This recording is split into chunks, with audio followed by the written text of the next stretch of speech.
Hello friends, आपका फिर से स्वागत है।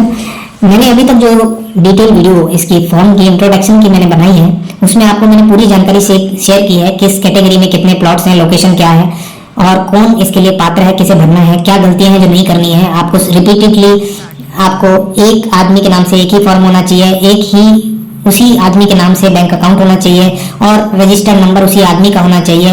उसी पर ओटीपी आएगा और पेमेंट उसी खाते में से जाएगी, जिस खाते में जाएगी उसी में खाते में रिवर्स आएगी। ये सभी जानकारी मैंने सीरीज वाइज पार्ट वाइज मैंने बना करके डाली है। वो सभी जानकारी देखने के बाद ही आप इस वेबसाइट पे आएं और फॉर्म को भरें या ई मित्र की सहायता से आप फॉर्म भरें। इस वीडियो के अंदर ये सेकंड पार्ट जो है, सेकंड पार्ट के अंदर मैं आपको वो जानकारी दूंगा कि फॉर्म कैसे फिल करना है, कैसे वो फॉर्म भरना है। अब इस फॉर्म को भरने के दो तरीके हैं। आप एक तो जेडीए की वेबसाइट पर, जो लिंक मैं डिस्क्रिप्शन में दे रहा हूं, उस पर से जाकर के आप ये फॉर्म भर सकते हैं। दूसरा तरीका है ई मित्र के माध्यम से भी आप जाकर के ये फॉर्म भर सकते हैं। आपको ई मित्र पर आपके रजिस्टर्ड नंबर से ओटीपी आएगा, उसी नंबर से आप जिस नंबर से फॉर्म भरेंगे, अपना खाता, बैंक खाता जो आप उसके साथ में बैंक खाते की डिटेल उस फॉर्म में जो भरी जाएगी, जो डिटेल आप सबमिट करेंगे, उसी में से आपको पैसा कटवाना है, उसी में आपका पैसा रिवर्स आएगा। आप डेबिट कार्ड, क्रेडिट कार्ड के माध्यम से भी अपना पैसा पे कर सकते हैं। जो आप अकाउंट से पैसा कटवा रहे हैं उसी की डिटेल्स आप वहां पर प्रोवाइड करें, उसी में आपका पैसा रिवर्स आएगा अगर आपका अलॉटमेंट नहीं होता है तो। और अगर अलॉटमेंट हो जाता है तो फिर आपके लिए डिमांड नोट जेडीए जारी करेगा। उस डिमांड नोट में आपको 30 दिन के अंदर वो नजराने का अमाउंट, जो नॉर्मली 15% नजराना होता है, वो आपको पे करना होगा। तो अभी हम देखते हैं कि किस तरह से हमको फॉर्म भरना है। जो लिंक मैंने डिस्क्रिप्शन में दिया है, मैं उसी के माध्यम से यहाँ पर रजिस्ट्रेशन के लिए अप्लाई कर रहा हूँ। रजिस्ट्रेशन के लिए आपको जो अमाउंट चाहिएगा, अगर आप ईडब्ल्यूएस कैटेगरी में अप्लाई कर रहे हैं तो 10,000, एलआईजी कैटेगरी में अप्लाई कर रहे हैं तो 20,000, एमआईजी ए कैटेगरी में 30,000, एमआईजी बी कैटेगरी में 40,000 और एचआईडी कैटेगरी में अगर आप अप्लाई कर रहे हैं तो आपको 50,000 रुपए का रजिस्ट्रेशन इसके अंदर शुल्क जमा करवाना होगा, जो कि आपका रिफंडेबल होगा। 1,000 रुपए आपकी फॉर्म की फीस होगी और अगर ई मित्र के माध्यम से आप करवाते हैं तो 50 रुपए आपसे ई मित्र वाला और 10 रुपए प्रिंट आउट निकालने का, 60 रुपए कुल ई मित्र वाला भी आपसे लेगा। तो रजिस्ट्रेशन के इस दूसरे पेज के अंदर हम आ चुके हैं। यहाँ 18 दिसंबर से स्कीम स्टार्ट हुई है, 17 जनवरी तक इसके अंदर अप्लाई करने का समय है। अभी 25 दिन बाकी है। लॉटरी 29 जनवरी को होगी और हम इस लिंक के माध्यम से अप्लाई रजिस्ट्रेशन पर जाएंगे। जैसे ही आप सेकंड पेज पर जाएंगे, आपको अपना नाम भर देना है, अपना मोबाइल नंबर भर देना है और सेंड ओटीपी पे क्लिक कर देना है, जिससे आपके पास वो ओटीपी डाल करके जैसे ही आप वैलिडेट करेंगे तो आपके सामने ये एप्लीकेंट डिटेल वाला फॉर्म ओपन हो जाएगा। अब एप्लीकेंट डिटेल के अंदर आपको अपना पूरा डिटेल्स भर लेना है। इस तरह से जब आप डिटेल फिल कर देंगे और आप नेक्स्ट पेज पर जाएंगे, अपनी पूरी जानकारी इसमें फिल करने के बाद में आप नेक्स्ट पेज पर जा सकेंगे। जब आप नेक्स्ट पेज पर जाते हैं तो फिर आपके सामने जो भी अवेलेबल स्कीम है वो आपके सामने ओपन हो जाती है। आपको अभी एक ही स्कीम यहाँ पर दिखाई दे रही है जो कि अटल बिहार है, उसे आपको सेलेक्ट कर लेना है। जैसे ही आप सेलेक्ट करेंगे तो आपको अपनी कैटेगरी वहां पर सेलेक्ट करनी है कि आप कौन सी कैटेगरी में आते हैं और आपकी इनकम कितनी इनकम है, आपको उसके हिसाब से अपनी कैटेगरी सेलेक्ट करनी है।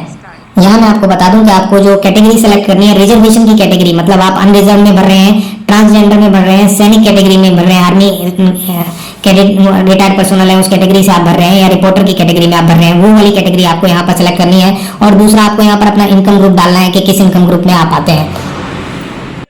जैसे ही आप इनकम ग्रुप के हिसाब से डालेंगे डिटेल, तो आपके सामने वो परियोजना की डिटेल आ जाएगी जो आपकी इनकम ग्रुप के अंदर कैटेगरी के कितने प्लॉट हैं और कितना आपको रजिस्ट्रेशन का अमाउंट देना है। तो यहाँ से आपको उसको सेलेक्ट करना है और जो आपकी टोटल अमाउंट आपको देना है वो आपके सामने कैलकुलेट होकर आ जाएगा। 1,000 रुपये आपका रजिस्ट्रेशन का। और जैसा कि मैंने एमआईजी बी, मेरी कैटेगरी जो मेरी इनकम के हिसाब से आ रही है, उस कैटेगरी के अंदर 40,000 रुपये रजिस्ट्रेशन का है तो 41,000 रुपये देना है और उसमें से 40,000 रुपये रिफंडेबल है, 1,000 रुपये नॉन रिफंडेबल अमाउंट है। अब आगे जब आप प्रोसीड करेंगे तो पेमेंट पेज आएगा। पेमेंट पेज के ऊपर आपको यहाँ पर प्रोसीड फॉर पेमेंट्स करना है और अपने बैंक अकाउंट में से पेमेंट जमा करवा देनी है। आपके खाते की डिटेल, उसके साथ साथ आपने जिस भी डिटेल से आपने पे किया है, जिस भी खाते से आप अमाउंट पे करने वाले हैं, उसी में आपका अमाउंट रिवर्स हो जाएगा।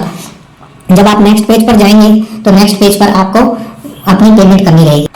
इस कैटेगरी से जैसे आप नेक्स्ट पेमेंट पेज पर आते हैं तो पेमेंट गेटवे बिल डेस्क का आ जाता है। आपका कंट्रोल नंबर, चालान नंबर और अमाउंट के साथ में जिस टाइम में आप पेमेंट कर रहे हैं वो डिटेल्स, तारीख और टाइम आपका आ जाता है। यहाँ से आपको ये भी डिटेल मिल जाती है कि नेट बैंकिंग या क्रेडिट डेबिट कार्ड के माध्यम से आप अगर पेमेंट करते हैं तो पेबल चार्ज कोई भी नहीं लगेगा, शून्य चार्जेस हैं। आपको टोटल 41,000 का पेमेंट करना है। मेक पेमेंट दबाते ही आप पेमेंट गेटवे के पेज पर पहुंच जाएंगे और वहां से जाकर के आप पेमेंट कर पाएंगे ऑनलाइन अपने डेबिट क्रेडिट कार्ड से या नेट बैंकिंग के माध्यम से आप पेमेंट कर सकते हैं। इसके आगे की जानकारी मैं आपको नहीं दे पाऊंगा क्योंकि मैं इसमें बिल्कुल भी पार्टिसिपेट नहीं कर रहा हूँ इस स्कीम के अंदर।